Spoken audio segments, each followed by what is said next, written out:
Hi friends, അപ്പോൾ നമ്മളിന്ന് സംസാരിക്കാൻ പോകുന്നത് complete fundamental analysis for beginners step by step. Okay, അപ്പോൾ വീഡിയോ തുടങ്ങുന്നതിന് മുമ്പ് നിങ്ങളോട് പറയാനുള്ളത് എന്താണെന്ന് വെച്ചാൽ, നിങ്ങൾ ഒരു ഗ്ലാസ് ചായയോ അല്ലെങ്കിൽ ഒരു കാപ്പിയോ അതും അല്ലെങ്കിൽ ഒരു ജ്യൂസോ എന്തെങ്കിലും എടുത്ത് നിങ്ങൾ സൈഡിൽ വെച്ചേക്കുക. കാരണം ഈ വീഡിയോ അത്യാവശ്യം നന്നായിട്ടുള്ള ലെങ്ത് ആവാനുള്ള പോസിബിലിറ്റി ഉണ്ട്. ചിലപ്പം 1 മണിക്കൂർ വരെ നീണ്ടു പോയേക്കാം. എന്നിരുന്നാലും നിങ്ങൾ ഈ വീഡിയോ കംപ്ലീറ്റ് ആയിട്ട് കാണുകയാണ് എങ്കിൽ നിങ്ങൾക്ക് ഫണ്ടമെൻ്റൽ അനാലിസിസിനെ പറ്റിയിട്ട് നിങ്ങൾക്ക് ഒരു തുടക്കക്കാരൻ അറിയേണ്ട കംപ്ലീറ്റ് കാര്യങ്ങൾ നമ്മൾ ഈ വീഡിയോയിൽ കവർ ചെയ്യുന്നതായിരിക്കും. ഓക്കെ, അപ്പം നിങ്ങൾ അത് മനസ്സിലാക്കാൻ വേണ്ടിയിട്ട് മറ്റ് യൂട്യൂബ് വീഡിയോസ് കാണേണ്ട ആവശ്യമില്ല. ഇനി നിങ്ങൾ ഈ വീഡിയോ കണ്ടു കഴിഞ്ഞിട്ട് നിങ്ങൾ മറ്റ് പലരുടെയും വീഡിയോസ് കാണുകയാണെങ്കിൽ നിങ്ങൾക്ക് നന്നായിട്ട് കാര്യങ്ങൾ മനസ്സിലാവുന്നതായിരിക്കും. അപ്പോൾ നിങ്ങൾക്ക് നമ്മൾ ഈ വീഡിയോൻ്റെ തുടക്കമേ പറയുകയാണ്, നോ പ്രിയോർ നോളജ് നീഡഡ്. മുന്നേ നിങ്ങൾക്ക് ഒരു കാര്യവും അറിയേണ്ട ആവശ്യം ഇല്ല. ഓക്കെ, അപ്പം നമുക്ക് ആദ്യമേ സംസാരിക്കാം എന്താണ് ഫണ്ടമെൻ്റൽ അനാലിസിസ് എന്നുള്ളത്.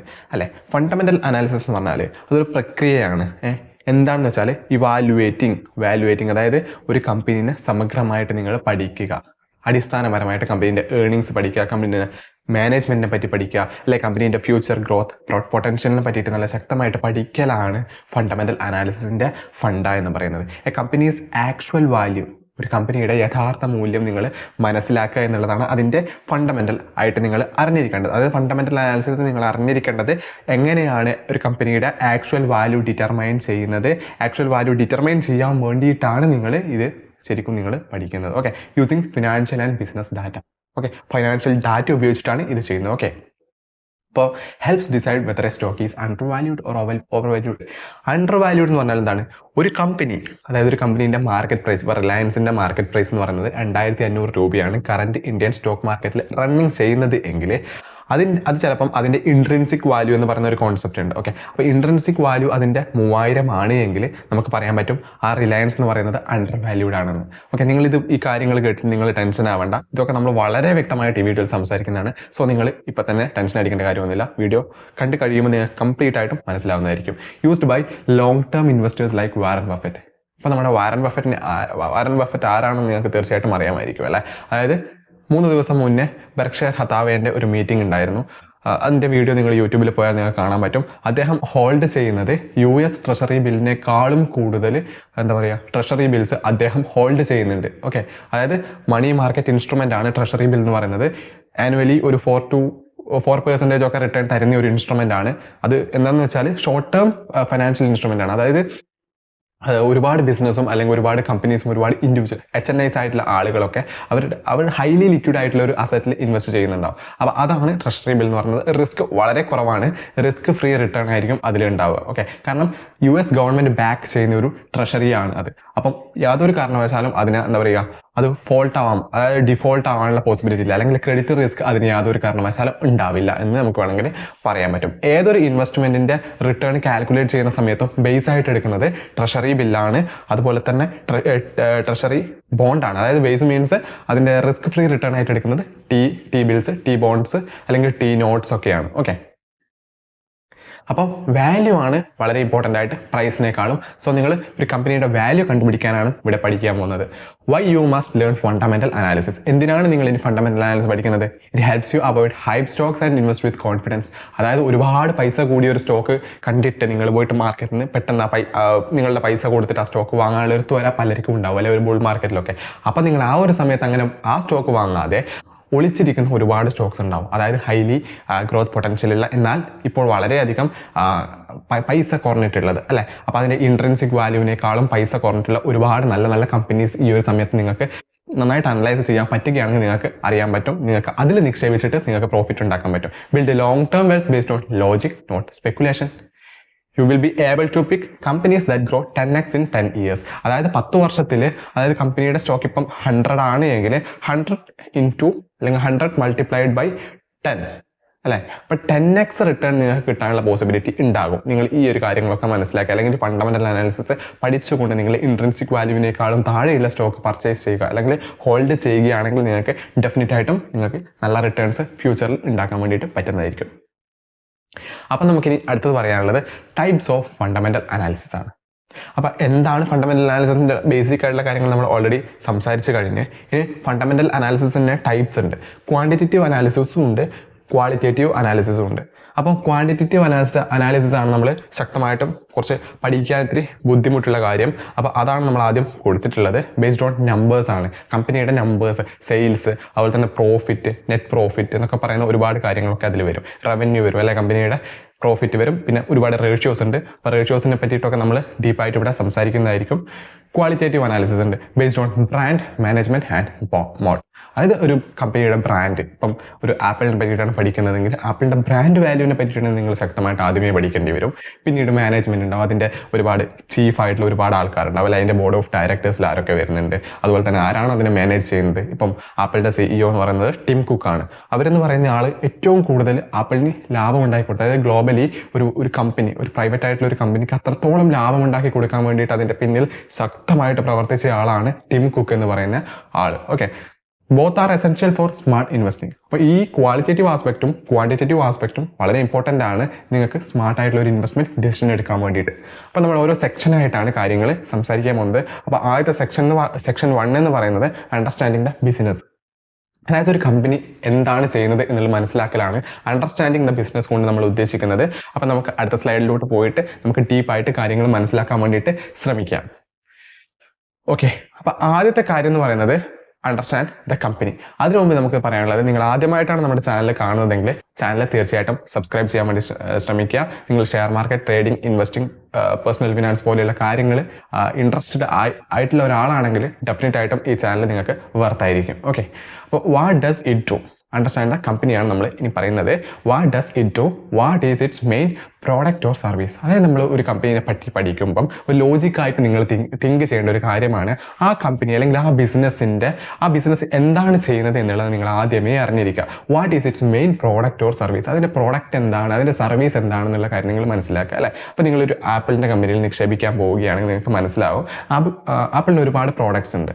അതിൽ മാക്ബുക്ക് വരുന്നുണ്ട്, അല്ലെങ്കിൽ ആപ്പിൾ അതിന് ഏറ്റവും ഹൈ ആയിട്ട് നിൽക്കുന്നത് അതിൻ്റെ ഐഫോൺസിൽ തന്നെയാണ് അല്ലേ. അപ്പോൾ നിങ്ങൾ ആ ഐഫോൺ എന്ന് പറഞ്ഞ പ്രോഡക്റ്റ് ഒരുപാട് ആളുകൾ യൂസ് ചെയ്യുന്നുണ്ട്, ഒരു പ്രോബ്ലവും അതിനില്ല, എല്ലാവരും അതിൽ സാറ്റിസ്ഫൈഡ് ആണ് എന്ന് കണ്ടാൽ നിങ്ങൾ ആ ബിസിനസ്സിൻ്റെ ബേസിക് ആയിട്ട് അല്ലെങ്കിൽ ഏറ്റവും നിങ്ങൾ അറിഞ്ഞിരിക്കേണ്ട ഒരു കാര്യം നിങ്ങൾ ഓൾറെഡി അവിടെ മനസ്സിലാക്കി കഴിഞ്ഞു. അപ്പോൾ അതൊക്കെയാണ് നിങ്ങൾ അത് കോമൺ പീപ്പിളിനെ കമ്പയർ ചെയ്ത് നിങ്ങൾ നോക്കണം. അപ്പോൾ അവരൊക്കെ അത് യൂസ് ചെയ്യുന്നുണ്ട്, അതിനെ പറ്റിയിട്ട് നെഗറ്റീവ് അഭിപ്രായങ്ങൾ പറയുന്നില്ല എങ്കിൽ ആ ബിസിനസ് എന്ന് പറയുന്നത് വളരെ സ്ട്രോങ് ആയിട്ട് നിങ്ങൾക്ക് വാലിഡേറ്റ് ചെയ്ത് നിങ്ങൾക്ക് നിക്ഷേപിക്കാൻ വേണ്ടിയിട്ട് പ്ലാൻ ചെയ്യാൻ പറ്റുന്ന ഒരു കമ്പനിയായിട്ട് നിങ്ങൾക്ക് ആദ്യമേ തിരഞ്ഞെടുക്കാൻ വേണ്ടിയിട്ട് പറ്റും. അല്ലെങ്കിൽ ഏറ്റവും ബേസിക് ആയിട്ടുള്ള കാര്യം നിങ്ങൾ അവിടെ മനസ്സിലാക്കി എന്നാണ് അതിനർത്ഥം. Is the business model simple or too complex? അപ്പോൾ നിങ്ങൾക്ക് മനസ്സിലാവും, ഇപ്പോൾ ഒരു മൊബൈൽ ഫോൺ വളരെ സിമ്പിളാണ്, ഒരുപാട് ആളുകൾ യൂസ് ചെയ്യുന്നുണ്ട്, അവർക്ക് ഒരുപാട് ഹെൽപ്ഫുൾ ആയിട്ടുള്ളൊരു സംഭവമാണ്. ഓക്കെ, അപ്പോൾ നിങ്ങൾ അവിടെയും ആ ഒരു സംഭവം വാലിഡേറ്റ് ആയി ആപ്പിൾ എന്ന് പറയുന്നത് നല്ലൊരു കമ്പനിയാണ്, അല്ലെങ്കിൽ നല്ലൊരു പ്രോഡക്റ്റ് ആണ് ജനങ്ങൾക്ക് കൊടുക്കുന്നത്, കസ്റ്റമർ വളരെ സാറ്റിസ്ഫൈഡ് ആണ് എന്നുള്ള കാര്യം നിങ്ങളിവിടെ മനസ്സിലാക്കി അല്ലേ. അപ്പോൾ പിന്നെ നിങ്ങൾ നോക്കേണ്ടത് would you use it product or service yourself. നിങ്ങൾ ചിന്തിക്കുക, നിങ്ങൾക്കിപ്പോൾ ഒരാൾ ആപ്പിളിൻ്റെ ഒരു പ്രോഡക്റ്റ് തന്നാൽ നിങ്ങൾ യൂസ് ചെയ്യാൻ തയ്യാറാണോ, അല്ലെങ്കിൽ ആപ്പിളിനെ കമ്പയർ ചെയ്ത് സാംസങ് മറ്റ് പല ഫോൺസ് തന്നാൽ നിങ്ങൾ ഏതാണ് അതിൽ നിന്ന് എടുക്കുക. ഇനി നിങ്ങൾക്ക് അത്യാവശ്യം നല്ല പൈസ ഉണ്ടെങ്കിൽ നിങ്ങൾ ആ ഒരു പ്രോഡക്റ്റ് വാങ്ങുമോ ഇല്ലയോ എന്നുള്ള കാര്യം തീരുമാനിക്കുക. ഡെഫിനറ്റ് ആയിട്ട് നിങ്ങൾ വാങ്ങാനുള്ള പോസിബിലിറ്റിയാണ് കൂടുതൽ, കാരണം ആപ്പിളിൻ്റെ പ്രോഡക്റ്റ്സ് എന്ന് പറയുന്നത് ഹൈലി ക്വാളിറ്റിയാണ് അല്ലേ. അതുപോലെ തന്നെ യാതൊരു കാരണവശാലും പെട്ടെന്ന് നശിച്ചു പോകില്ല, അല്ലെങ്കിൽ ദീർഘകാലം കഴിഞ്ഞാലും അതിന് ഹാങ് ഉണ്ടാവില്ല അല്ലേ, വളരെ അതിൻ്റെ എഫിഷ്യൻസി ആയിരിക്കും. ഏത് കാര്യം എടുത്ത് നോക്കിയാലും ആപ്പിളിൻ്റെ ഓരോ പ്രോഡക്ട്സിനും അതിൻ്റേതായിട്ടുള്ള ഒരു കോമ്പറ്റേറ്റീവ് അഡ്വാൻറ്റേജ് ഉണ്ട്. സോ അത് നിങ്ങൾ മനസ്സിലാക്കുക. ഇനി അടുത്ത് നോക്കാം, സ്റ്റെപ്പ് 2 എന്താണ്? Industry and sector analysis. വളരെ സിമ്പിളാണ്. ഇപ്പം നിങ്ങൾ മൊബൈൽ ഇൻഡസ്ട്രി തന്നെയാണ് നമ്മളിവിടെ പറഞ്ഞത് അല്ലേ. ആപ്പിളിൻ്റെ കേസ് തന്നെ നമുക്ക് സംസാരിച്ചുകൊണ്ട് പറയാം. ഇപ്പം ആപ്പിൾ ഉണ്ട്, സാംസങ് ഉണ്ട്, ഷവോമി ഉണ്ട്, ഒരുപാട് ഫോൺസ് ഉണ്ട് അല്ലേ. അപ്പോൾ നിങ്ങൾ ആ ഒരു സെക്ടർ എന്ന് പറഞ്ഞാൽ മൊബൈൽ സെക്ടറായിട്ട് നിങ്ങൾ കൺസിഡർ ചെയ്യുക. അപ്പോൾ ആ സെക്ടറിൽ നമ്മുടെ ആപ്പിളിൻ്റെ ഫോൺ മൊബൈൽ സെക്ടറാണ്. How competitive is the industry, who are the major players? ഇപ്പോൾ മൊബൈലിൻ്റെ സെഗ്മെൻറ്റിൽ എടുത്താൽ തന്നെ നിങ്ങൾ പ്രീമിയം ക്വാളിറ്റി മൊബൈൽ ഫോൺ എടുത്താൽ അതിൽ ആപ്പിളാണ് നമ്പർ 1 ആയിട്ട് നിൽക്കുന്നത്. ഇപ്പം ചീപ്പ് മൊബൈൽസ് എടുത്താൽ ഷവോമി ഒരുപാട് ഫോൺസ് ഉണ്ട്, ബട്ട് പ്രീമിയം പ്രൊഡക്ട്സ് ആയ ആപ്പിളിൻ്റെ ഷവോമിയുടെ അത്ര സെയിൽ ചെയ്തിട്ടില്ല എങ്കിൽ കൂടി വേൾഡിൽ ഏറ്റവും കൂടുതൽ പ്രോഫിറ്റ്സ് ഉണ്ടാക്കുന്ന കമ്പനികളിൽ ആപ്പിൾ എന്ന് പറയുന്നത് 4ാം സ്ഥാനത്തും അതുപോലെ തന്നെ 1 മുതൽ 4 സ്ഥാനത്തെ ഇടയിലാണ് നിൽക്കുന്നത്. അതും പ്രൈവറ്റ് കമ്പനീസിൻ്റെ കേസിൽ ഏകദേശം നമ്പർ 1 ആണ് ഒരുപാട് കാലഘട്ടങ്ങളിലും അല്ലേ. അപ്പോൾ അതാണ് ആപ്പിളിന് സെപ്പറേറ്റ് ആയിട്ട് നിൽക്കുന്ന ഒരു പ്രധാനപ്പെട്ട ഘടകം. Is the sector growing or declining? അതും കൂടി നിങ്ങൾ കൺസിഡർ ചെയ്യാം. ഭാവിയിൽ ഈ സെക്ടർ വളരാനാണോ സാധ്യത, അല്ലെങ്കിൽ ഈ സെക്ടർ കുത്തി താഴോട്ടേക്ക് പോകാനാണോ സാധ്യത എന്നുള്ള കാര്യം കൂടി നിങ്ങൾ കൺസിഡർ ചെയ്തിട്ട് വേണം ഒരു കമ്പനിയിൽ നിക്ഷേപിക്കാൻ വേണ്ടിയിട്ട്. ഓക്കെ, നമ്മളിവിടെ പറഞ്ഞ എക്സാമ്പിൾ എന്താണ്? നമ്മളിവിടെ കൊടുത്തിട്ടുള്ള എക്സാമ്പിൾ നിങ്ങൾ നോക്കുക. What sector is it in FMCG, banking, IT etcetera. FMCG എന്ന് പറഞ്ഞാൽ എന്താണ്? Fast moving consumer goods. ഇപ്പം നമ്മൾ ഇന്ത്യയുടെ കേസിൽ ഇപ്പം FMCG പ്രോഡക്റ്റ് ആയിട്ടുള്ള സോപ്പ് നമുക്ക് എടുക്കാം, അല്ലെങ്കിൽ എന്താ പറയുക ബിസ്ക്കറ്റ്സ് എടുക്കാം. അതുപോലെ ഡെയിലി ഒരുപാട് ആളുകൾ യൂസ് ചെയ്യുന്ന അല്ലെങ്കിൽ ഡെയിലി യൂസ് ചെയ്ത് പെട്ടെന്ന് തീർന്നു പോകുന്ന തരത്തിലുള്ള ഗുഡ്സാണ് FMCG എന്ന് പറയുന്നത്. ഇനി ബാങ്കിങ് ഉണ്ട്, IT സെക്ടർ ഉണ്ട് അല്ലേ. അപ്പോൾ how competitive is the industry, who are the major players. ഇപ്പോൾ FMCGയുടെ കേസിൽ നമുക്ക് പറയാൻ പറ്റും ITC, അതായത് ഡാർക്ക് ഫാൻറ്റസി അല്ലെങ്കിൽ സൺഫീസ്റ്റ് EP ഒക്കെ കൊടുക്കുന്ന ITC എന്ന് പറയുന്നത് ഒരു മേജർ ആയിട്ടുള്ള ഒരു FMCG പ്ലെയർ ആണ് ഇൻ ഇന്ത്യ. പിന്നെ നമുക്ക് നെസ്ലെ പറയാം, പിന്നെ ബ്രിട്ടാനിയ പറയാം അല്ലേ, പിന്നെ ഹിന്ദുസ്ഥാൻ യൂണിലിവർ പറയാം. അപ്പോൾ ഇവരൊക്കെയാണ് മേജർ ആയിട്ടുള്ള FMCG സ്പേസിലെ ഇന്ത്യയിലെ പ്ലേയേഴ്സ് എന്ന് പറയുന്നത്. ഓക്കെ, ഇനി നമ്മൾ ബാങ്കിങ് സെക്ടർ എടുത്താലോ, HDFC ബാങ്ക്, ICICI ബാങ്ക്, ഇനി ഗവൺമെന്റ് ബാങ്കിന്റെ കേസിൽ SBI, കാനറ, പ്രൈവറ്റ് ബാങ്കിൽ തന്നെ ഇൻഡസ്ഇൻഡ് ബാങ്ക് എന്നൊക്കെ പറയുന്ന ഒരുപാട് ബാങ്ക്സ് ഉണ്ട് അല്ലേ. ഇനി IT സെക്ടറിലോ TCS, ഇൻഫോസിസ്, വിപ്രോ പോലെയുള്ള വളരെ മുൻനിരയിലുള്ള കമ്പനീസാണ് ഉള്ളത്. ഓക്കെ, ഇനി നിങ്ങൾ അടുത്ത് നോക്കേണ്ടത് is the sector growing or declining. അത് നിങ്ങൾ കമ്പനിയുടെ ഫണ്ടമെന്റൽസ് അല്ലെങ്കിൽ കമ്പനിയുടെ റേഷ്യോസും മറ്റു കാര്യങ്ങളും അല്ലെങ്കിൽ അതിൻ്റെ P&L സ്റ്റേറ്റ്മെന്റ് ഒക്കെ എടുത്ത് നോക്കിയിട്ട് വേണം നിങ്ങൾ മനസ്സിലാക്കാൻ വേണ്ടിയിട്ട്. പിന്നെ ഫ്യൂച്ചറിൽ നിങ്ങൾ തിങ്ക് ചെയ്യണം ഈ കമ്പനി വളരാനുള്ള പോസിബിലിറ്റി ഉണ്ടോ എന്നുള്ളത് മറ്റു പല ഈ ഡാറ്റാസ് വെച്ച് നിങ്ങൾ മനസ്സിലാക്കേണ്ട കാര്യമാണ്. ഇനി അടുത്ത് നോക്കാം. സ്റ്റെപ്പ് 3 ആണ് കോമ്പറ്റേറ്റീവ് അഡ്വാൻറ്റേജ് അല്ലെങ്കിൽ മോട്ട് എന്ന് പറയുന്നത് അല്ലേ.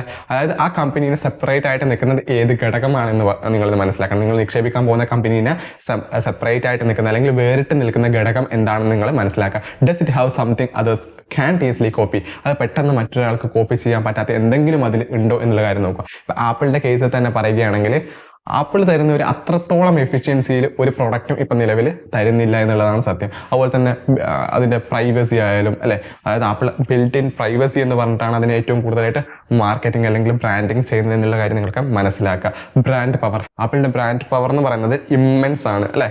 ഇനി പ്രൈസിങ് പവർ, ആപ്പിൾ ഇനി ഒരു അടുത്ത കൊല്ലം ഒരു പുതിയൊരു പ്രോഡക്റ്റ് ഇറക്കിയാൽ ആപ്പിൾ ചിലപ്പോൾ ഒരു 10,000-20,000 രൂപയോ ആ പ്രോഡക്റ്റിന് കൂട്ടിയിട്ടുണ്ടെങ്കിലും ആളുകൾ വാങ്ങാൻ വേണ്ടിയിട്ട് സന്നദ്ധമാണ്. അപ്പോൾ അവർ പ്രൈസിങ് പവറിലും അവിടെ മുൻനിരയിൽ നിൽക്കുന്ന ഒരു കമ്പനിയാണ് ആപ്പിൾ എന്ന് പറയുന്നത്.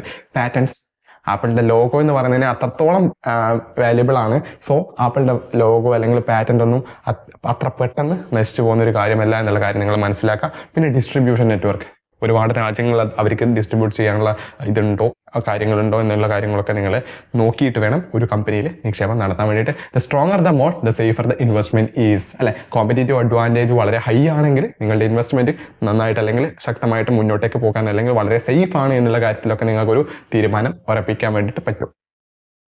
ഇനി നമ്മൾ സെക്ഷൻ 2 ആണ്, വളരെ ഇമ്പോർട്ടൻ്റ് ആയിട്ടുള്ള ഏരിയ ആണിത്. ഫിനാൻഷ്യൽ അനാലിസിസ് ആണ് അല്ലേ.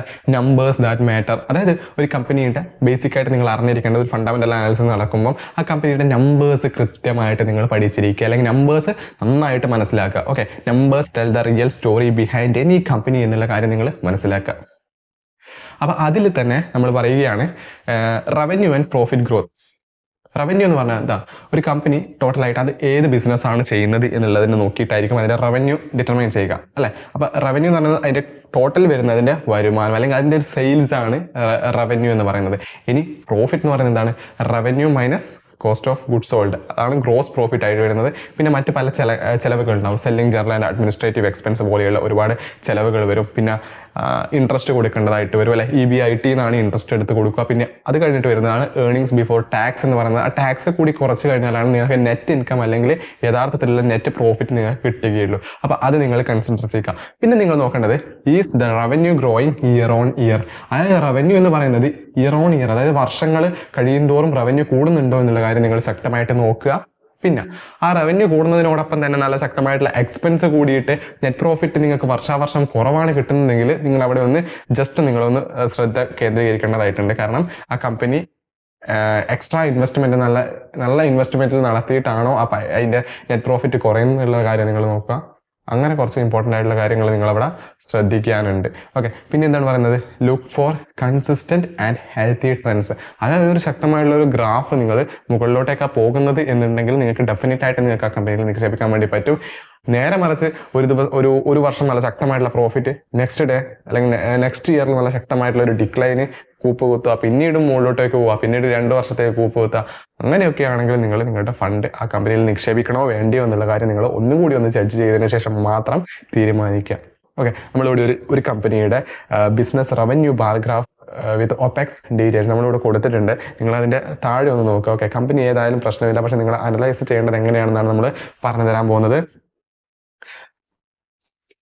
ഓക്കെ, അപ്പോൾ ഇത് ജനുവരി 2021, April 2021, July, October, January, April, July. Okay, അപ്പോൾ നിങ്ങൾ അവിടെ ഒന്ന് നോക്കുക. അപ്പോൾ ഇതിൻ്റെ അകത്ത് നിങ്ങൾ വേണ്ടതെന്ന് വെച്ചാൽ ഇവിടെ ഈ ഒരു ഡാർക്ക് ബ്ലൂ ആയിട്ടുള്ള സംഭവം കണ്ടോ, അതിന് മാർക്കറ്റിംഗ് ആൻഡ് സെയിൽസ് ആണ്. ഓക്കെ, അതായത് ഓപ്പറേറ്റിംഗ് എക്സ്പെൻസ് ആയിട്ടാണ് നമ്മൾ പറയുന്നത്. മാർക്കറ്റിംഗ് ആൻഡ് സെയിൽസിന്റെ എക്സ്പെൻസ് ആണ് ഇവിടെ കൊടുത്തിട്ടുള്ളത്.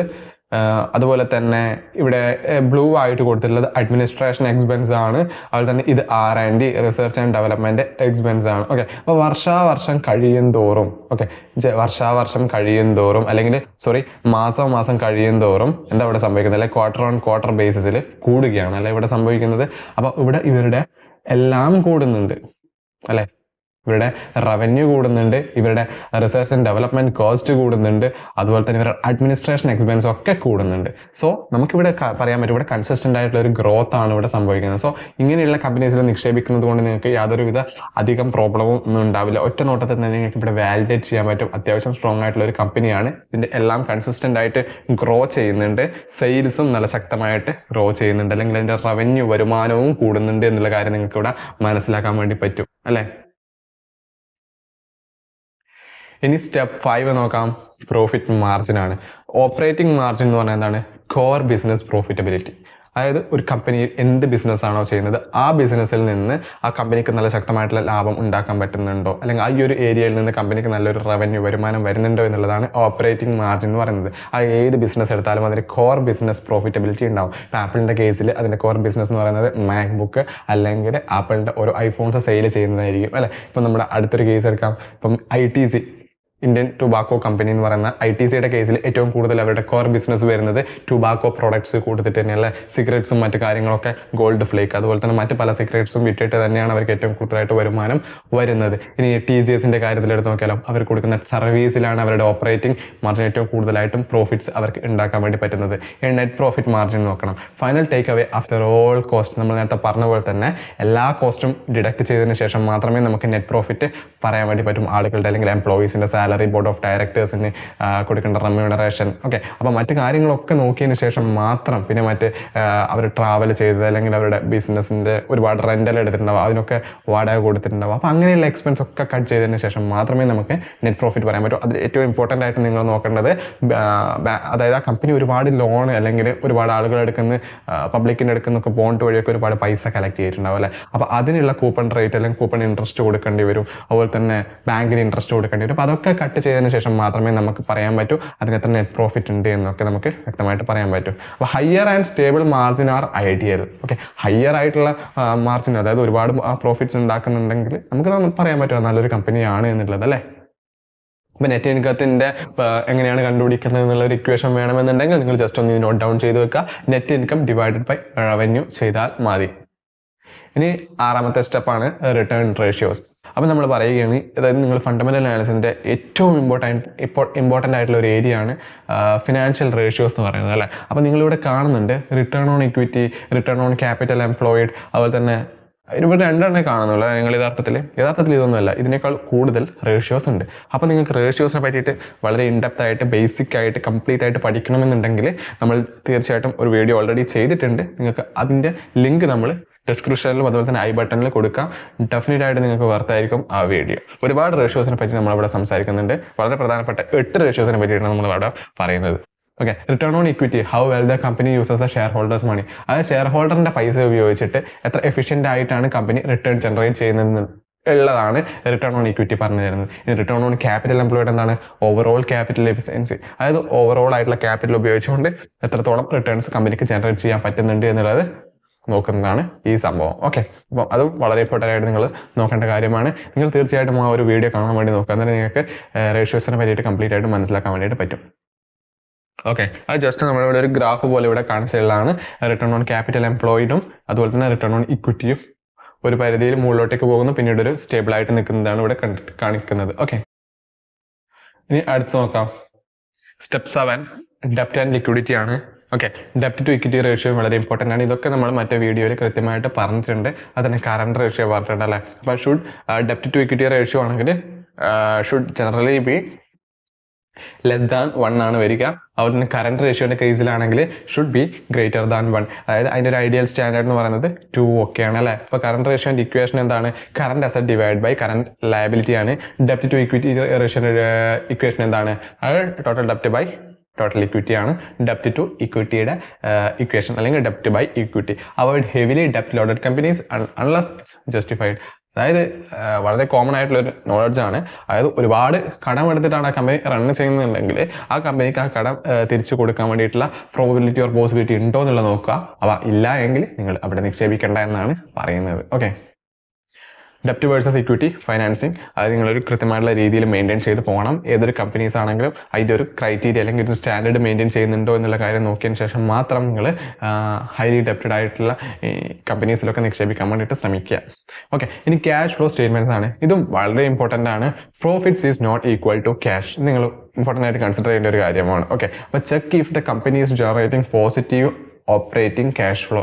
അതായത് കമ്പനിക്ക് എന്താ പറയുക ശക്തമായിട്ട് ക്യാഷ് ഫ്ലോ വന്നുകൊണ്ടിരിക്കുന്നുണ്ടോ ഇല്ലയോ എന്നുള്ള കാര്യങ്ങൾ നിങ്ങൾ നോക്കുക അല്ലേ. ഇപ്പം പ്രോഫിറ്റും ക്യാഷ് ഫ്ലോവും തമ്മിലുള്ള വ്യത്യാസം എന്താണെന്ന് വെച്ചാൽ ഇപ്പം നിങ്ങൾ കമ്പനീസ് ആകുമ്പോൾ ഒരുപാട് ക്രെഡിറ്റ് സെയിൽസ് ഒക്കെ ചെയ്യാറുണ്ടാവും അല്ലേ. അപ്പോൾ ചിലപ്പോൾ അത് ഒരു ക്വാർട്ടർ കഴിഞ്ഞിട്ടായിരിക്കും അല്ലെങ്കിൽ ചിലപ്പോൾ ഒരു മാസം കഴിഞ്ഞിട്ടൊക്കെ ആയിരിക്കും കമ്പനീസിന് ചിലപ്പം അതിൻ്റെ വരുമാനം വരുന്നത്. സോ അവിടെ യഥാർത്ഥത്തിലൊരു ക്യാഷ് വരുന്നില്ല അല്ലേ. അത് ജസ്റ്റ് നിങ്ങൾക്ക് ഒരു മാസം കഴിഞ്ഞാൽ ക്യാഷ് വരും എന്നുള്ള കാര്യങ്ങളൊക്കെയാണ് അവിടെ പറയുന്നത്. സോ റിയൽ ആയിട്ട് ക്യാഷ് ഇൻഫ്ലോവും ഔട്ട്ഫ്ലോ ഒക്കെ സംഭവിക്കുമ്പോഴാണ് അവിടെ ക്യാഷ് ഫ്ലോ യഥാർത്ഥത്തിൽ നടക്കുന്നത്. അവിടെയാണ് ക്യാഷ് ഫ്ലോ സ്റ്റേറ്റ്മെൻറ്റിൻ്റെ പ്രസക്തിയും വരുന്നത്. ഓപ്പറേറ്റിംഗ്, ഇൻവെസ്റ്റിംഗ്, ഫൈനാൻസിങ്, ഇതാണ് 3 പ്രധാനപ്പെട്ട ക്യാഷ് ഫ്ലോ എന്ന് പറയുന്നത്. ഓക്കെ, അപ്പോൾ cash flow is the king എന്നാണ് ഒരു കമ്പനിയുടെ ടേംസിലൊക്കെ ഒരുപാട് ആളുകൾ പറയുന്നത്. ക്യാഷ് ഫ്ലോ വളരെ ഇമ്പോർട്ടൻ്റ് ആണ്. ഈവൻ വാറൻ ബഫറ്റ് പോലും പറഞ്ഞിട്ടുണ്ട് cash flow is the king. Okay, check if a company is generating positive operating cash flow. Okay, 3 cash flow is key for expansion and dividends. ഇനി 9ാമത്തത് share holding pattern ആണ്. ഇതും വളരെ important ആണ്. അതായത് കമ്പനിയുടെ പ്രൊമോട്ടേഴ്സ്, കമ്പനി തുടങ്ങിയ ആളുകൾ അല്ലെങ്കിൽ കമ്പനിയുടെ ഓണേഴ്സിനാണ് കൂടുതൽ സ്റ്റേക്ക് ഉള്ളത് എങ്കിൽ അലൈൻഡ് ഇൻട്രസ്റ്റ്, അതായത് കമ്പനി നന്നായിട്ട് പോകാനുള്ള പോസിബിലിറ്റി ആണ് ഉള്ളത് എന്ന് നമുക്ക് പറയാൻ പറ്റും. ഇപ്പോൾ റിലയൻസിൻ്റെ കേസിലൊക്കെ 51% ടോട്ടൽ റിലയൻസിൻ്റെ ഓണർഷിപ്പും ഏകദേശം അംബാനി ഫാമിലിക്കാണ് ഉള്ളത്. സോ അവിടെ പ്രൊമോട്ടർ ഹോൾഡിംഗ് അല്ലെങ്കിൽ ആ കമ്പനിയുടെ ഓണേഴ്സ് ഹോൾഡിംഗ് ഒക്കെ ശക്തമായിട്ട് ഉണ്ട്. സോ ആ കമ്പനിയൊക്കെ അവരുടെ ഇൻട്രസ്റ്റ് കൂടുതലാണ് എന്നാണ് അവിടെ പറയുന്നത്. അതായത് കമ്പനി നല്ല രീതിക്ക് വീണ്ടും മുന്നോട്ടേക്ക് പോകാനുള്ള പോസിബിലിറ്റി ആണ് ഉള്ളത് എന്നാണ് അവിടെ പറയുന്നത്. ഇപ്പം ഒരു 2 മാസമൊക്കെ കഴിഞ്ഞ് കഴിയുമ്പോൾ ഒരു 10%, 20% ഒക്കെ റിലയൻസിൻ്റെ സ്റ്റേക്ക് അംബാനി വിൽക്കുകയാണ് എങ്കിൽ അതിന് ഒരു നെഗറ്റീവായിട്ടുള്ളൊരു ഇൻഫ്ലുവൻസ് ആയിരിക്കും ഇവിടെ ഉണ്ടാവാനുള്ള പോസിബിലിറ്റി. ഒരുപാട് ഇൻവെസ്റ്റേഴ്സ് പാനിക് ആയിട്ട് ആ കമ്പനിയുടെ ഷെയർ വിറ്റ് പോകാനുള്ള പോസിബിലിറ്റി ഉണ്ട്.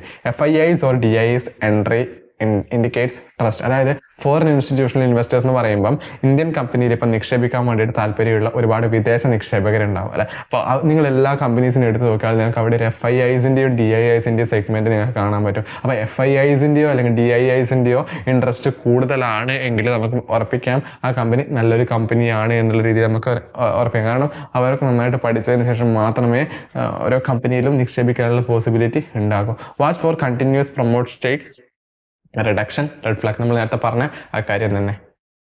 ഓക്കെ, നമ്മൾ ഒരു കമ്പനിയുടെ ഷെയർ ഹോൾഡിംഗ് ബ്രേക്കപ്പ് ആണ് ഇവിടെ കാണിച്ചിരുന്നത്. അത് സൊമാറ്റോൻ്റെ ആണ്. അപ്പോൾ നിങ്ങൾക്ക് ജസ്റ്റ് ഒന്ന് നോക്കാം. ഇൻഫോ എഡ്ജ് എന്ന് പറയുന്ന ഒരു കമ്പനിയാണ് 18.7% സൊമാറ്റോനെ ഹോൾഡ് ചെയ്യുന്നത്. പിന്നെ ഊബർ, BV ഉണ്ട്, അലിപേ സിംഗപ്പൂർ ഉണ്ട് അല്ലേ. അപ്പോൾ നിങ്ങൾക്ക് ഇവിടെ നോക്കിയാൽ നിങ്ങൾക്ക് കൃത്യമായിട്ട് മനസ്സിലാക്കാൻ പറ്റും.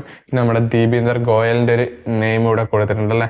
അദ്ദേഹമാണ് സ്റ്റാർട്ടിങ് ഫൗണ്ടർ എന്നൊക്കെ പറയുന്ന ആൾ. അപ്പോൾ അദ്ദേഹത്തിന് പേഴ്സണലായിട്ട് 5.6% സൊമാറ്റോയിൽ ഓണർഷിപ്പ് ഉണ്ട് എന്നാണ് പറയുന്നത്. പിന്നെ മറ്റേ അതർ കാറ്റഗറിയിൽ ഒരുപാട് ആളുകൾ വരും. റീറ്റെയിൽ ഇൻവെസ്റ്റേഴ്സ് ഒക്കെ വരുന്നത് ആ ഒരു കാറ്റഗറിയിലായിരിക്കാം. 37.9% വരുന്നുണ്ട് അല്ലേ. ഇനി സെക്ഷൻ 3 ക്വാളിറ്റേറ്റീവ് അനാലിസിസ്. നമ്മൾ നേരത്തെ ക്വാണ്ടിറ്റേറ്റീവ് അനാലിസിസ് നമ്പേഴ്സിനെ പറ്റിയിട്ട് സംസാരിച്ചു. ഇനി നമുക്ക് ക്വാളിറ്റേറ്റീവ് അനാലിസിസിനെ പറ്റിയിട്ട് ബേസിക് ആയിട്ട് സംസാരിക്കാം. ഓക്കെ, അപ്പോൾ 10ാമത്തേത് സ്റ്റെപ്പ് 10 ആണ്. Management quality is the management experienced and ethical. അതായത് നല്ല മാനേജ്മെന്റ് ആണോ കമ്പനിക്ക് ഉള്ളത് എന്നുള്ള കാര്യം നിങ്ങൾ നോക്കുക. ഇപ്പോൾ IDFC ഫസ്റ്റ് ബാങ്കിന്റെ കേസിൽ V വൈദ്യനാഥൻ എന്ന് പറയുന്ന ആൾ ഹൈലി എക്സ്പീരിയൻസ്ഡ് ആയിട്ടുള്ള ഒരു ആളാണ് അല്ലേ. അപ്പോൾ അദ്ദേഹം ICICI കമ്പനിയിലൊക്കെ വർക്ക് ചെയ്യുന്ന ഒരു ടൈമിൽ കമ്പനിയെ നന്നായിട്ട് വളർത്താൻ വേണ്ടിയിട്ട് ഒരുപാട് എന്താ പറയുക കാര്യങ്ങളൊക്കെ ചെയ്തിട്ടാണ് അദ്ദേഹം IDFC ഫസ്റ്റ് ബാങ്കിൻ്റെ ഒരു തലപ്പത്തേക്ക് വന്നിട്ടുള്ളത്. സോ നിങ്ങൾക്ക് അങ്ങനെയുള്ള ആളുകൾ, എക്സ്പീരിയൻസ്ഡ് ആയിട്ടുള്ള ആളുകളാണോ കമ്പനീനെ എന്താ പറയുക മുന്നോട്ടേക്ക് കൊണ്ടുപോകുന്നുള്ള കാര്യം നിങ്ങൾ നോക്കുക. അതിൻ്റെ മാനേജ്മെൻറ്റ് ക്വാളിറ്റി ഒക്കെ വളരെ ഇമ്പോർട്ടൻ്റ് ആണ്. അല്ലെ അതിൻ്റെ ബോർഡ് ഓഫ് ഡയറക്ടേഴ്സ് ഒക്കെ നല്ല ആളുകളാണോ, അല്ലെങ്കിൽ CEO CFO പോലെയുള്ള ആളുകളൊക്കെ നല്ല എഫിഷ്യൻ്റ് ആണോ, നല്ല ഹൈലി ക്വാളിഫൈഡ് ആണോ എന്നുള്ള കാര്യങ്ങളൊക്കെ നോക്കിയിട്ട് വേണം നിങ്ങളൊരു കമ്പനിയിൽ നിക്ഷേപിക്കാൻ വേണ്ടിയിട്ട്. ഇനി ഫ്രോഡ് ഹിസ്റ്ററി, എക്സസീവ് പ്ലഡ്ജിങ്, അത് നിങ്ങൾ നോക്കണം. അതായത് അയാൾക്ക് അല്ലെങ്കിൽ ആ ഒരു വ്യക്തിക്ക് എന്തെങ്കിലും ഒരു ഫ്രോഡായിട്ടുള്ള ഒരു ഹിസ്റ്ററി ഉണ്ടോ, അല്ലെങ്കിൽ മറ്റു പല മോശമായിട്ടുള്ള കാര്യങ്ങളൊക്കെ ചെയ്തിട്ടാണോ അവിടുന്ന് ഈ ഒരു കമ്പനിയിലേക്ക് ചാടിയത് എന്നുള്ള കാര്യങ്ങളൊക്കെ നിങ്ങൾ നോക്കുക. Honest leadership builds long term wealth അല്ലേ. ഇനി അടുത്തത് future growth potential. What are the company's future plans? അതായത് ഭാവിയിൽ കമ്പനിയുടെ ഫ്യൂച്ചർ പ്ലാൻ എന്താണെന്ന് നിങ്ങൾക്ക് നോക്കാം. ഇപ്പം നിങ്ങൾ ഒരു കമ്പനിയുടെ ആനുവൽ റിപ്പോർട്ട് എടുത്ത് വായിക്കുകയാണെങ്കിൽ ഒരു ഫണ്ടമെന്റൽ അനാലിസിസ് നിങ്ങൾ പരിപൂർണ്ണമായിട്ട് മനസ്സിലാക്കണമെങ്കിൽ നിങ്ങൾ ആനുവൽ റിപ്പോർട്ട് വായിക്കണമെന്നാലേ നിങ്ങൾക്ക് ഫണ്ടമെന്റൽ അനാലിസിസ് മനസ്സിലാവുകയുള്ളൂ അല്ലേ. അപ്പം നിങ്ങൾ അതിൻ്റെ ചെയർമാൻസ് ലെറ്റർ എന്നൊക്കെ പറഞ്ഞ ഒരു ലെറ്റർ ഉണ്ടാവും. ഇനീഷ്യലി ആദ്യം തന്നെ ഇന്ത്യൻ കമ്പനീസൊക്കെ കൊടുക്കാൻ വേണ്ടി ശ്രമിക്കുന്നു. ഓൾമോസ്റ്റ് എല്ലാ കമ്പനീസും, വേൾഡിലെ കമ്പനീസൊക്കെ തന്നെ ആദ്യം തന്നെ ചെയർമാൻസ് ലെറ്റർ കൊടുക്കാനുള്ള പോസിബിലിറ്റി ഉണ്ട്. ഓക്കെ, അപ്പോൾ അതിൽ എന്താണ് പറയുന്നത് നോക്കുക. What are the company's future plan? അതായത് ഭാവിയിൽ കമ്പനി നടത്താൻ പോകുന്ന പദ്ധതിയെ പറ്റിയിട്ടൊക്കെ പറയാനുള്ള പോസിബിലിറ്റി ഉണ്ട്. സോ ആ ചെയർമാൻസ് ലെറ്ററൊക്കെ നിങ്ങൾ എന്തായാലും വായിച്ചിരിക്കേണ്ടതാണ്. Is it expanding into new markets or product lines? അതായത് കമ്പനി പുതിയ പ്രോഡക്ട്സും അവരുടെ സെഗ്മെന്റിൽ കൊണ്ടുവരുന്നുണ്ടെന്ന് നോക്കുക. അല്ലെങ്കിൽ കമ്പനി പുതിയ ഇൻവെസ്റ്റ്മെന്റ് പല ഏരിയാസിലായിട്ട് നിക്ഷേപിച്ചിട്ട് അല്ലെങ്കിൽ ഫ്യൂച്ചർ ഗ്രോത്ത് കാണുന്നുണ്ടെന്നൊക്കെ നോക്കിയതിന് ശേഷം മാത്രം ഒരു കമ്പനിയിൽ നിങ്ങൾ നിക്ഷേപിക്കുക. Read annual reports, investor presentation വളരെ ഇമ്പോർട്ടൻ്റ് ആണ്. Read annual reports. ഓക്കെ, അടുത്തത് വാല്യുവേഷൻ ആണ്. Is a stock cheap or costly? ഒരു സ്റ്റോക്ക് ചീപ്പാണോ അല്ലെങ്കിൽ ഹൈലി കോസ്റ്റ്ലി ആണോ എന്നുള്ള കാര്യങ്ങളൊക്കെ പറഞ്ഞുതരും. ഇപ്പം PE ratio, PB ratio, EV or earnings before tax, depreciation and amortisation പോലെയുള്ള കാര്യങ്ങളൊക്കെ ആ റേഷ്യോസൊക്കെ നിങ്ങൾ മനസ്സിലാക്കുക ഫോർ കമ്പാരിസൺ. ഞാൻ ഓൾറെഡി പറഞ്ഞു റേഷ്യോനെ പറ്റി നമ്മൾ വളരെ ഡീറ്റെയിൽഡ് ആയിട്ട് ഒരു വീഡിയോ വളരെ ചെയ്തിട്ടുണ്ട്. നമ്മൾ ഇതിൽ തന്നെ സംസാരിക്കുകയാണെങ്കിൽ അത് ഈ വീഡിയോ നന്നായിട്ടുള്ള ലെങ്ത് ആവാനുള്ള പോസിബിലിറ്റി ഉണ്ട്. സോ നമ്മൾ പരമാവധി വീഡിയോൻ്റെ ലെങ്ത് കുറയ്ക്കാൻ വേണ്ടിയിട്ട് ശ്രമിക്കുന്നതാണ്. Okay, compare with peers and industry average. Okay, നമ്മൾ നേരത്തെ പറഞ്ഞ അതേ കാര്യം തന്നെ ഇപ്പോൾ FMCGയിൽ നിങ്ങൾ എടുക്കുകയാണെങ്കിൽ അതിൻ്റെ അണ്ടറിലുള്ള കമ്പനീസിനെ നോക്കുക, പഠിക്കുക, ഹൈലി ടോപ്പായിട്ട് നിൽക്കുന്ന കമ്പനീസ് ഏതാണെന്ന് മനസ്സിലാക്കുക. IT സെഗ്മെന്റ് ആണെങ്കിൽ നിങ്ങൾ അത് നോക്കുക. പിന്നെ മറ്റ് പല സെക്ടേഴ്സ് ഉണ്ടാവും അല്ലേ. അപ്പോൾ FMEG ഉണ്ടാവും, ഫാസ്റ്റ് മൂവിങ് ഇലക്ട്രിക്കൽ ഗുഡ്സ് ഉണ്ടാവും അല്ലേ. അപ്പോൾ അതിനെ നിങ്ങൾ എടുത്ത് നോക്കുക. അതിൽ ഒരുപാട് കമ്പനീസ് വരുന്നുണ്ട്. ഹാവൽസ് വരുന്നുണ്ട്, ക്രോംപ്ടൺ വരുന്നുണ്ട് അല്ലേ. അപ്പോൾ അങ്ങനെയുള്ള അല്ലെങ്കിൽ ബജാജ് വരുന്നുണ്ട്. അങ്ങനെ ഒരുപാട് കമ്പനീസ് ഉണ്ടാവും. ഇനി ഇൻഷുറൻസ് സെഗ്മെന്റ് എടുത്ത് നോക്കുക. അപ്പോൾ അവിടെയൊക്കെ ഒരുപാട് കമ്പനീസ് ഡിഫറെൻ്റ് ആയിട്ട് ഉണ്ടാകും. സോ അതൊക്കെ നിങ്ങൾ കൃത്യമായിട്ട് മനസ്സിലാക്കുക. ആ ഒരു സെഗ്മെന്റിൽ ഏത് കമ്പനിയാണ് ശക്തമായിട്ട് പോകുന്നത്, അവരുടെ കോമ്പറ്റേറ്റീവ് അഡ്വാൻറ്റേജ് എന്തെന്ന് മനസ്സിലാക്കുക, അല്ലെങ്കിൽ മോട്ട് എന്താണെന്ന് മനസ്സിലാക്കിയതിന് ശേഷം ഒക്കെ മാത്രം നിങ്ങൾ കമ്പനിയിൽ നിക്ഷേപിക്കാൻ വേണ്ടിയിട്ട് ശ്രമിക്കുക. Buy great business at fair prices, not hyped ones. അതായത് വലിയ കമ്പനീസ് നിങ്ങൾ ഫെയർ ആയിട്ടുള്ളൊരു മൂല്യത്തിൽ മാത്രം നിങ്ങൾ വാങ്ങാൻ വേണ്ടി ശ്രമിക്കുക. വലിയ കമ്പനീസ് ഓൾറെഡി ഹൈ പ്രൈസ് ആയിട്ട് നിൽക്കുന്ന സമയത്തൊക്കെ വാങ്ങുന്നത് അത്ര ബുദ്ധിപരമായിട്ടുള്ളൊരു തീരുമാനമായിരിക്കില്ല. അപ്പോൾ ഏതൊരു സമയത്തായാലും ഒരു ബുൾ മാർക്കറ്റിൻ്റെ കേസിലായാലൊക്കെ അല്ലെങ്കിൽ ഒരു ബിയർ മാർക്കറ്റിൻ്റെ ഒക്കെ കേസിലായാലും നിങ്ങൾക്ക് പല ഏരിയാസിൽ നിങ്ങൾക്ക് കാണാൻ പറ്റുന്ന നല്ല കമ്പനീസ് നന്നായിട്ട് പഠിച്ച് മനസ്സിലാക്കാൻ പറ്റുന്ന ആളാണെങ്കിൽ നിങ്ങൾക്ക് ഡെഫിനറ്റ് ആയിട്ടും ആ കമ്പനിയിൽ നിക്ഷേപിച്ചുകൊണ്ട് പ്രോഫിറ്റ് ഉണ്ടാക്കാൻ വേണ്ടി പറ്റും. ഓക്കെ, ഇനി സെക്ഷൻ 4 ആണ് how to actually analyse a stock. എങ്ങനെയാണ് ഒരു സ്റ്റോക്കിനെ കൃത്യമായിട്ട് അനലൈസ് ചെയ്യേണ്ടത് എന്നുള്ളത് ജസ്റ്റ് നമ്മളൊരു എന്താ പറയുക ഒരു വളരെ ചെറിയൊരു രീതിയിൽ പറഞ്ഞു തരുന്നതാണ്. ജസ്റ്റ് നിങ്ങളൊന്ന് മനസ്സിലാക്കുക. Step by step analysis workflow ആണ് പറയുന്നത്. നമ്മൾ നേരത്തെ പറഞ്ഞ പോലെ തന്നെ ആദ്യം understand the business model and sector. അതായത് നിങ്ങൾക്ക് മനസ്സിലാവാത്തൊരു ബിസിനസ്സിൽ യാതൊരു കാരണവശാലും നിങ്ങൾ നിങ്ങളുടെ പൈസ നിക്ഷേപിക്കേണ്ട യാതൊരു ആവശ്യവുമില്ല അല്ലേ. അപ്പം നിങ്ങൾ ആദ്യം മനസ്സിലാക്കേണ്ടത് understand business model and sector. പിന്നെ എന്താണ് ചെക്ക് ഫിനാൻഷ്യൽ ഗ്രോത്ത് റേഷ്യോസ്, ഡെപ്റ്റ്. നമ്മൾ പറഞ്ഞ അതേ കാര്യം തന്നെ റേഷ്യോസ്, ഫൈനാൻഷ്യൽ റേഷ്യോസ് എന്തായാലും പഠിച്ചിരിക്കുക. പിന്നെ ഡെപ്റ്റ്, പിന്നെ അതുപോലെ തന്നെ ആ കമ്പനിക്കുള്ള ഭാവിയിലെ വളർച്ച എന്തായാലും നിങ്ങൾ നോക്കിയിരിക്കണം. പിന്നെ read annual report. Annual report വായിക്കാൻ പറ്റുമെങ്കിൽ അത്രത്തോളം നല്ലതാണ്. കാരണം ആനുവൽ റിപ്പോർട്ട് വായിക്കുക എന്ന് പറയുന്നത് ഒരുപാട് ടൈം എടുക്കുന്നതായിരിക്കും. കാരണം ഒരുപാട് പേജസ് ഉണ്ടാവും അല്ലേ. 100-200 പേജുകളൊക്കെ ഉണ്ടാവും. ടാറ്റ മോട്ടോഴ്സിൻ്റെ കേസിൽ പറയുകയാണെങ്കിൽ 100-250 പേജിൻ്റെ മുകളിലൊക്കെയാണ് അതിൻ്റെ ആനുവൽ റിപ്പോർട്ട് വരുന്നത്. അപ്പോൾ നിങ്ങൾ മാക്സിമം വായിക്കാൻ വേണ്ടിയിട്ട് ശ്രമിക്കുക. പിന്നെ compare with competitors, decide if under valued, fairly valued or over valued. That's enough. അത്ര മതി യഥാർത്ഥത്തിൽ നിങ്ങൾക്കൊരു കമ്പനിയുടെ സ്റ്റോക്ക് മനസ്സിലാക്കാൻ വേണ്ടി, കംപ്ലീറ്റ് അണ്ടർസ്റ്റാൻഡിങ് കിട്ടാൻ വേണ്ടിയിട്ട്. ഓക്കെ, നമ്മളിവിടെ ഒരു 3 വാല്യൂസ് ഉണ്ട്. ഇത് വളരെ ഇമ്പോർട്ടൻ്റ് ആണ്. നിങ്ങൾ കമ്പനിയുടെ ഫണ്ടമെന്റൽ അനാലിസിസ് ഒക്കെ ചെയ്യുന്ന സമയത്ത് നിങ്ങൾക്ക് മനസ്സിലാക്കിയിരിക്കേണ്ടത് വളരെ ഇമ്പോർട്ടൻ്റ് ആണ്. Face value, book value, market value, പിന്നെ ഒരു വാല്യൂ കൂടി ഉണ്ട്, ഇൻട്രൻസിക് വാല്യൂ. അതുകൂടി നമ്മൾ പറഞ്ഞു തരാൻ വേണ്ടി ശ്രമിക്കുന്നുണ്ട്. അത് ഫേസ് വാല്യൂ എന്ന് പറഞ്ഞാൽ ഒരു കമ്പനിയുടെ എന്താ പറയുക, കമ്പനി IPO ചെയ്യുന്നൊരു സമയത്ത് അല്ലെങ്കിൽ ആ കമ്പനി തുടങ്ങുന്നൊരു സമയത്തില്ലേ, അപ്പോൾ അതിൻ്റെ ഏറ്റവും ഇനീഷ്യൽ ആയിട്ടുള്ളൊരു വാല്യൂ ഉണ്ട്. അപ്പോൾ അത് യൂഷ്വലി 10 രൂപ അല്ലെങ്കിൽ 100 രൂപ അല്ലെങ്കിൽ 1000 രൂപ അങ്ങനെയൊക്കെയുള്ള കാറ്റഗറിയിലാണ് അത് പൊതുവെ വരാറുള്ളത്. The face value of a company shares typically remains constant as the initial value assigned to the shares when the company is establish ചെയ്യുന്ന സമയത്താണ് ഫേസ് വാല്യൂ ഡിറ്റർമൈൻ ചെയ്യുന്നത്. ഓക്കെ, കമ്പനി സ്ഥാപിക്കപ്പെടുന്ന സമയത്ത്, IPOയുടെ സമയത്ത് അല്ല. ഓക്കെ, ഇനി ബുക്ക് വാല്യൂ. ബുക്ക് വാല്യൂ എന്ന് പറഞ്ഞാൽ എന്താണ്? Book value includes the amount of reserves per share that a company accumulates over time. It increase the company earn profit and adds them to its reserves. Additionally, the face value of the company's assets and liabilities are also taken into account when calculating the book value. അതായത് book value എന്ന് പറഞ്ഞാൽ ഇപ്പം ഒന്നുമില്ല, നിങ്ങളത് വായിക്കേണ്ട ആവശ്യമില്ല യഥാർത്ഥത്തിൽ.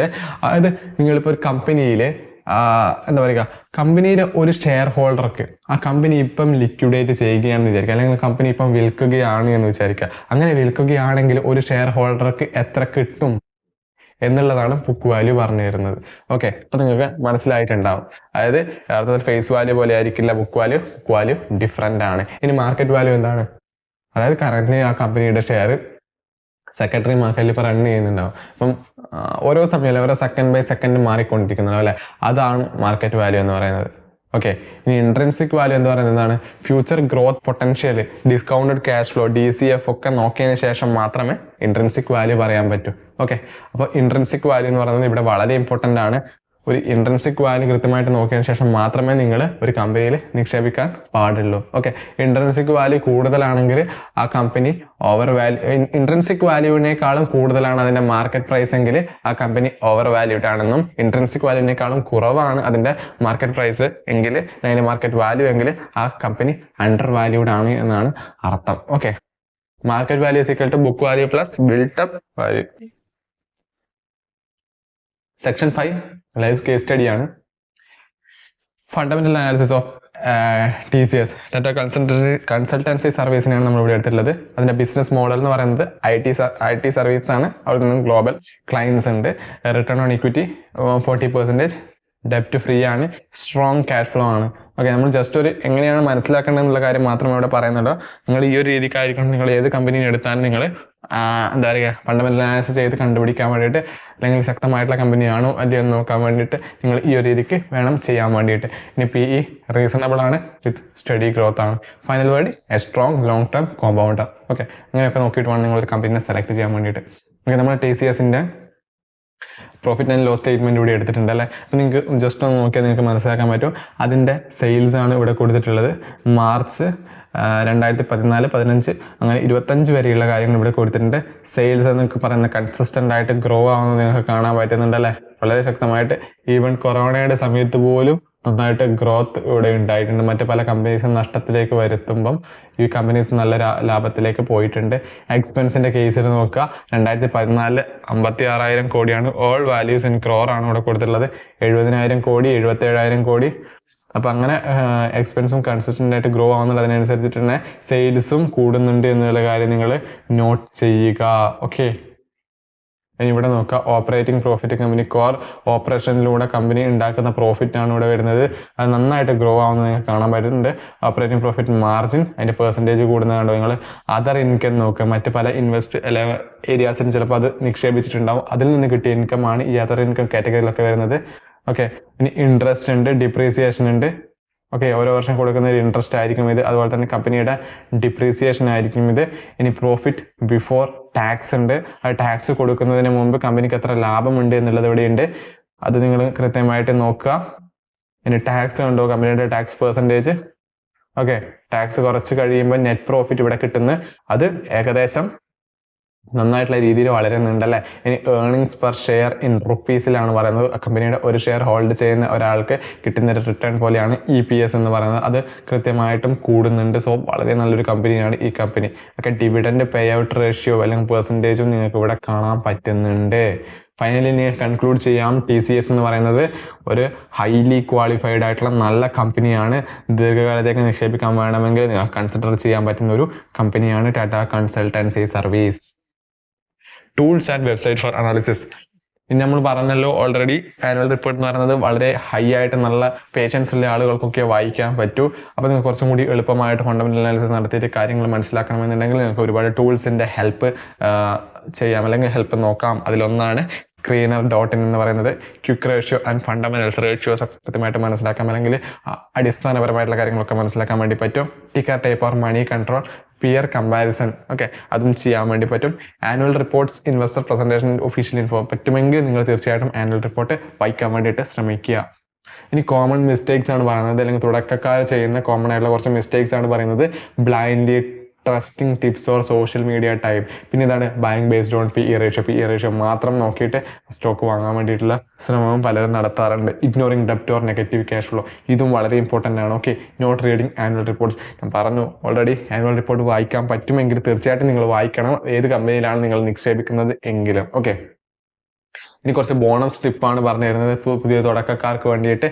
Keep it simple, start with 3 to 5 blue chip stocks. നിങ്ങൾ വീക്കിലി ഒരു കമ്പനീനെ അനലൈസ് ചെയ്യാൻ വേണ്ടി ശ്രമിക്കുക. ഓക്കെ, 2-3 ബ്ലൂ ചിപ്പ് കമ്പനീസിനെ എടുത്തിട്ട് നോക്കിയാൽ മതിയെന്ന്. അതായത് ഒരുപാട് കമ്പനീസിനെ എടുത്ത് ഒറ്റയടിക്ക് നോക്കേണ്ട ആവശ്യമൊന്നും തന്നെ ഇല്ല. Don't check prices daily, check fundamentals quarterly. എല്ലാ ദിവസവും നിങ്ങൾ മാർക്കറ്റ് പ്രൈസ് അല്ലെങ്കിൽ ഷെയർ മാർക്കറ്റിൽ ട്രേഡ് ചെയ്യുന്ന പ്രൈസ് ഒന്നും നിങ്ങൾ നോക്കേണ്ട ആവശ്യമില്ല. കാരണം അത് നിങ്ങൾക്ക് ടെൻഷൻ ആവാനോ അല്ലെങ്കിൽ നിങ്ങൾ ഇമോഷണലായിട്ട് ഡിസിഷൻ എടുക്കാൻ വേണ്ടിയിട്ടൊക്കെ അതിനെ നിങ്ങൾ പ്രാപ്തമാക്കുക. സോ അതിലൊന്നും കാര്യമില്ല. ഓക്കെ, അപ്പോൾ നിങ്ങളൊരു കമ്പനിയിൽ നിക്ഷേപിക്കുകയാണെങ്കിൽ നിങ്ങൾ ക്വാർട്ടർലി ബേസിസിലൊക്കെ അതിൻ്റെ റിസൾട്ട് പബ്ലിഷ് ചെയ്യുന്നൊക്കെ സമയം ഉണ്ടാവുമല്ലോ, ആ സമയത്തിലൊക്കെ നിങ്ങൾ നോക്കിയതിന് ശേഷം അതിൻ്റെ മുൻ വർഷങ്ങളിൽ അല്ലെങ്കിൽ മുൻ ക്വാർട്ടേഴ്സിൽ എങ്ങനെയൊക്കെയാണ് അത് പ്രകടനം നടത്തിയത് എന്നുള്ള കാര്യങ്ങളൊക്കെ നോക്കിയതിന് ശേഷം മാത്രം നിങ്ങൾ ഒരു കമ്പനിയെ പറ്റി കൂടുതലായിട്ട് പഠിക്കാൻ വേണ്ടിയിട്ട് ശ്രമിക്കുക. Follow great investors but think independently. Okay, നമ്മൾ വീഡിയോയുടെ അവസാനം ഏകദേശം ഇവിടെ എത്തിയിട്ടുണ്ട്. അപ്പോൾ നിങ്ങൾക്ക് വീഡിയോ ഇഷ്ടമായിട്ടുണ്ടെങ്കിൽ തീർച്ചയായിട്ടും വീഡിയോ ലൈക്ക് ചെയ്യണം, ഷെയർ ചെയ്യണം, സബ്സ്ക്രൈബ് ചെയ്യണം.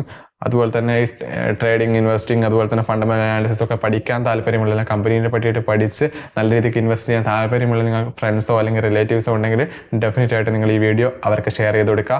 അതുപോലെ തന്നെ നിങ്ങൾക്ക് ഫേവറേറ്റ് ആയിട്ടുള്ള സ്റ്റോക്ക് ഏതാണ് എന്നുള്ള കാര്യങ്ങൾ നിങ്ങൾ കമൻറ്റ് സെക്ഷനിൽ അറിയിക്കുക. ഓക്കെ, അതുപോലെ തന്നെ എന്ത് തന്നെ സംശയം ഉണ്ടെങ്കിലും നിങ്ങൾ കമൻറ്റ് സെക്ഷനിൽ അറിയിക്കാവുന്നതാണ്. ഒരു അവസാനമായിട്ട് ഒരു ക്യൂട്ട് വാരൻ ബഫറ്റിൻ്റെ ഒരു ക്യൂട്ട് കൂടി പറഞ്ഞിട്ട് നമ്മൾ വീഡിയോയുടെ അവസാനിപ്പിക്കും.